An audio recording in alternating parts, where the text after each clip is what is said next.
On Thursday night in daily fantasy baseball, I want to spend up at hitter because we've got the Dodgers in a spot that I adore, got some other higher salaried stacks that I think are worth targeting. And the problem is, our listed pitcher is pretty thin this time of year because we have to consider playoff implications. We have to consider length, stuff like that. Who's good? I mean, that's always consideration for sure. Matchups and all the above. So we had to try to find a pitcher who checks those boxes and has a low enough salary to let me stack the Dodgers and stack the other teams that I think grade out well for tonight. I think we've got a guy who fits that label. We'll go through him and more here in today's podcast. Welcome on into the solo shot. That's right here on the FanDuel Podcast Network and numberFire.com. My name is Jim Sonis. I am a senior writer and analyst for numberFire.com. Here to break down Thursday's 9-game main slate with locks set for 7:05 for tonight. A much better slate than we've had on previous Thursdays. Seems like they don't care as much about Thursday Night Football this week. Maybe because it's Bengals, Jaguars, who knows? Either way, it's a decent slate for today, and I think pretty logical paths to playing things without being stupid. There is a chance of rain in Minneapolis for the Twins and the Tigers. It's not super bad right now, but it could make that game a bit dicey, so make sure you check back on that one later. Check out what Kevin Roth of RotoGrinder says about that game from a weather perspective to make sure that one is good to go. Rain is also possible in Kansas City as the Royals host Cleveland. Lower rain odds there than Minneapolis, so less concerning there, but check back on that one later on. So the two places to check for weather are in Minneapolis and Kansas City. Make sure those two games are good to go. We will also have our MLB DFS Q&A later on today at 4:30. That's from 4:30 to 5 on the FanDuel YouTube, Twitch, Facebook, and Twitter pages. Make sure you swing on over there and chat some MLB DFS. Brandon Gadula is previewing Thursday Night Football from 4 to 4:30 on those same channels, getting you set by breaking down the Bengals versus the Jaguars. Also coming up in just a bit here on the FanDuel YouTube page, we'll be breaking down week number 4 across NFL DFS with myself and Brandon, breaking down our thoughts on the main slate, which games we want to stack, which players stand out, and much more to get you set for NFL DFS this weekend. That'll be up on the numberFire Daily Fantasy Podcast feed right after that. So make sure you are subscribed. Head on over there right now on Apple Podcasts, Spotify, Stitcher, Google Podcasts, whatever it may be. Hit subscribe, leave a rating and review, and come back later on today to check out our Week 4 NFL DFS preview. Speaking of the NFL, if FanDuel is giving you the opportunity to bet on Week 4 of the NFL season, all you have to do is go to FanDuel Sportsbook or download the FanDuel Sportsbook app. Place a 3+ leg same-game parlay on any NFL Week 4 game, and if your bet loses, get a refund and site credit. Max refund $10. Bet on Week 4 of the NFL season with FanDuel by heading over to the FanDuel Sportsbook today and placing a risk-free NFL same-game parlay. Must be 21 plus and present in Arizona, Colorado, Iowa, Illinois, Indiana, Michigan, New Jersey, Pennsylvania, Tennessee, Virginia, or West Virginia. Refund issued as a non-withdrawable site credit that expires in 7 days. Max refund $10. Restrictions apply. See terms at sportsbook.fanduel.com. Same-game parlay available for multiple sports in all states on mobile and web. Gambling problem? Call 1-800-GAMBLER or visit FanDuel.com/RG. In Indiana, 1-800-9-WITH-IT. For confidential help in Michigan, 1-800-270-7117. In Tennessee, call the Red Line at 1-800-889-9789. In West Virginia, 1-800-GAMBLER.net. Or in Arizona, 1-800-NEXT-STEP or text NEXT STEP to 53342. Pitching preview for this Thursday main slate. Robbie Ray, trying to get that Cy Young Award tonight, checks in at $10,800 facing the Yankees. He is the highest salary guy in FanDuel. Shane Bieber still coming up the IL. We'll talk about him and things to watch. He's 10.5. Lance McCullers is $9,700. Joe Ryan, Ian Anderson, Kyle Gibson, Tarek Skubal, and Corey Kluber are the other guys at $8,000 or higher for tonight. So again, our checklist is we want someone with a low salary who is good, who is in a decent matchup, and we can feel good about from a length perspective due to playoff implications.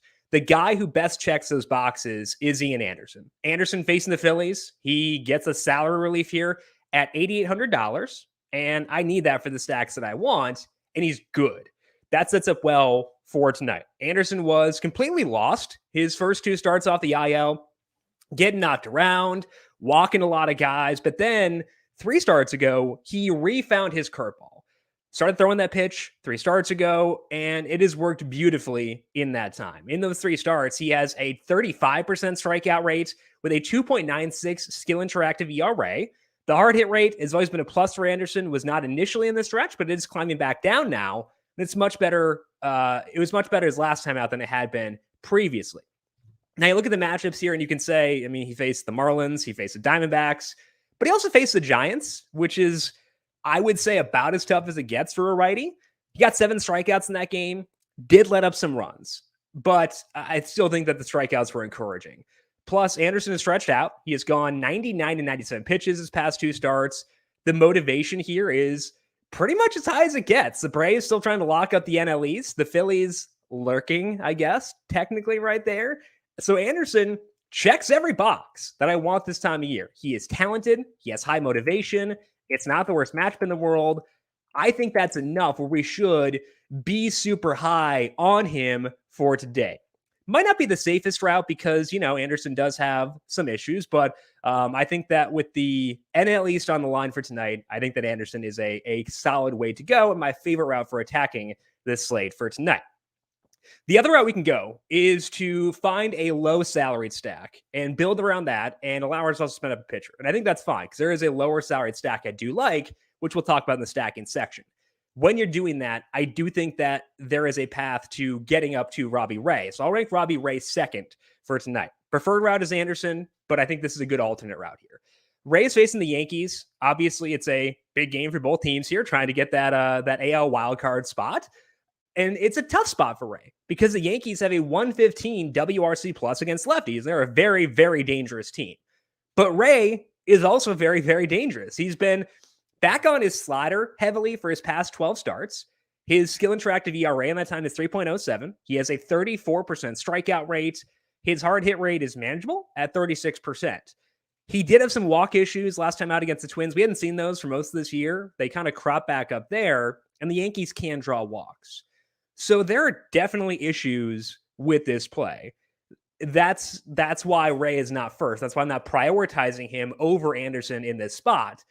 The upside is what draws me in, though, because if anybody on this slate is going to drop a 60 burger, I bet it's Ray. The risk is high, so if you're risk averse, Robbie Ray is not your guy. I don't mind risk personally. I think it's fine. I see enough on him here to get on him at $10,800 as long as he's behind Anderson in terms of how I want to play things from exposure levels for today. So Anderson 1, Ray number 2. It does mean you need to find a lower salaried stack, but I think you got those on the table for today. So Robbie Ray, number 2 for me, trying to lock up that Cy Young. Extra motivation for Robbie Ray for tonight. Now, if you're looking for another lower salary guy, a super low salary guy who can allow you to just go like every Dodger you want effectively, I think your best option is Rich Hill. He's down at $7,400. And a big part of the reason I can go here is the matchup. He's facing the Marlins. Most of their remaining super talented hitters are lefties, like the Jazz Chisholm, Luis Diaz, all those Jesus Sanchez, all lefties. So when you get a lefty against them, it does kind of neutralize their strengths. And their ISO against lefties is 134. Their WRC plus is 80. And they also have a 27% strikeout rate. That is the highest in the slate by a good chunk. So the Marlins are a very good matchup for a lefty. Hill has been okay down the stretch here for the Mets. He's had less velocity on his curveball his past 8 starts, and he's still been decent with a 2.94 skill interactive ERA. His strikeout rate is 24%. He's letting up hard contact just 31% of the time. So it's been good. We have seen him face the Marlins in the stretch. That was earlier on this month. So it's recent enough to look at it, but also not recent enough where they're super familiar with him. And Hill had 8 strikeouts across 6 innings. That's certainly not going to win you everything all by itself, but it's not bad. It does give you upside elsewhere. He's at home, Hill is, for tonight. He went 97 pitches most recent start. So I think there is enough here to justify Rich Hill. I much prefer Anderson, and I do prefer Ray as well, but I'll take a few shots on Hill to go nuts a hitter. That's something I typically do, but given the stacking situation for today, given Hill's matchup, I'm okay with it. So to me, the top 3 pitchers are going to be Ian Anderson, Robbie Ray, and Rich Hill. Very different builds for each guy, but I think that's okay for tonight. Let's dive into the stacking section and talk about the reason why I want to spend down for Anderson, and that is that a lot of the high salaried stacks, or a lot of the good stacks for tonight, are super high salaried, and to me, that starts with the Dodgers. They're facing Vince Velasquez. Velasquez, still the same pitcher he was. I would say towards the end of his Phillies tenure, but it's also kind of like the entire time for most of it, and we can stack against that. In the 3 starts of the Padres, Velasquez has been trying to go back to his slider, which is something he had ditched with the Phillies a bit. He did that his final 4 starts there. It's a 7-start sample with more sliders, and it's not working out so far. Velasquez has a 5.65 skill interactive ERA. Strikeout rate is 19%. He's allowing a hard hit rate and a fly ball rate over 50%. I get excited from a dinger perspective when both those marks are above 40%, and Velasquez clears those by 10 percentage points. So those starts, not shockingly, have not gone well. He has a 12.36 ERA across the 7 starts. In his time with the Padres, as many earned runs as innings pitched, he's come in against some tougher teams, for sure. It's been some tough spots, but the Dodgers are pretty tough too. They got a 105 WRC plus against righties, a lot of fly balls, and that is a very bad mesh for a pitcher like Velasquez. I think that the Dodgers are the top stack of the night. I think that they are that by a decent margin, and I want to go hard at the Dodgers for today. The interesting dilemma, at least for me, with the Dodgers is whether we prioritize Corey Seager or Trey Turner. Obviously, we can use both, and like a lot of lineups won't. So there's incentive to use both. But if we have to choose, the question is, who should we favor? If you would ask me like 2 weeks ago, I would have gone Trey Turner. I want the speed. I want the stolen bases. I think I'm drifting more towards Seager now. In September, Seager has almost twice as many walks as strikeouts. They see in the ball really well. His ISO is up to 226. His season-long mark there is 183. He backs it up with a 13% barrel rate and a 53% hard hit rate.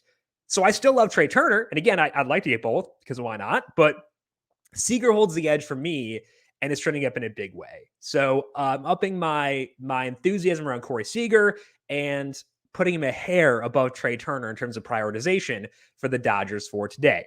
For the second stack, also high salary, going back to the Red Sox once again.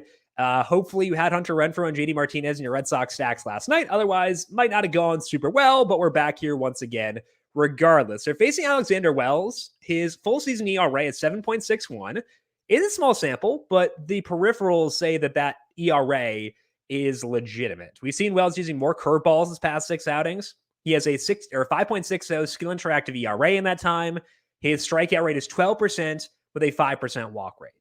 That means he's letting up a ball in play about 83% of the time, and 43% of those are hard hits. 43% are in the air, and it's a really rough combination. So I would prefer to stack the Red Sox against a righty because it makes me feel better about guys like Rafael Devers, Kyle Schwarber, Alex Verdugo, but I'm not sure I can avoid them here despite the fact that Wells is a lefty. So the Red Sox are a priority stack, ranked behind the Dodgers because Wells is a lefty, whereas Velasquez grades out well in that spot versus the Dodgers. Of the Red Sox lefty bats, so the lefty and lefty scenarios, I'd feel best about is Devers. Schwarber did just go deep off lefty 2 nights ago, but Devers has a really good eye against lefties. It just means he's seeing the ball well, and that does matter. So I'm fine with Schwarber. I am fine with Devers. Not really on Verdugo, but I think both those guys are good. They have good results lefty on lefty, but if I had to pick one, I would go Devers over Schwarber among the lefties for tonight. Now, if you need some value, and this is the route to using Robbie Ray at pitcher, I would check out the Mets. They're facing Edward Cabrera. Cabrera is getting strikeouts. He's at a 24% strikeout rate over his past 5 starts. The problem is what's happening when he doesn't get strikeouts. His walk rate is 17%, hard hit rate is 48%, and that leads to a 5.40 skill interactive ERA. Cabrera is living in a very dangerous zone, and we've seen that play out in his results. His ERA in this time is 6.35, and part of the reason his ERA is high is due to 2 starts against the Mets in this very same stretch. He let up 3 runs in the first game, 4 in the second. The Mets also did a good job of avoiding strikeouts against him, which is encouraging for stacking them for tonight. So I do like Cabrera long-term. I was super jazzed when he first came up, thought that he might be a pretty fun piece to have and potentially check out, but not there yet. Long-term, still in.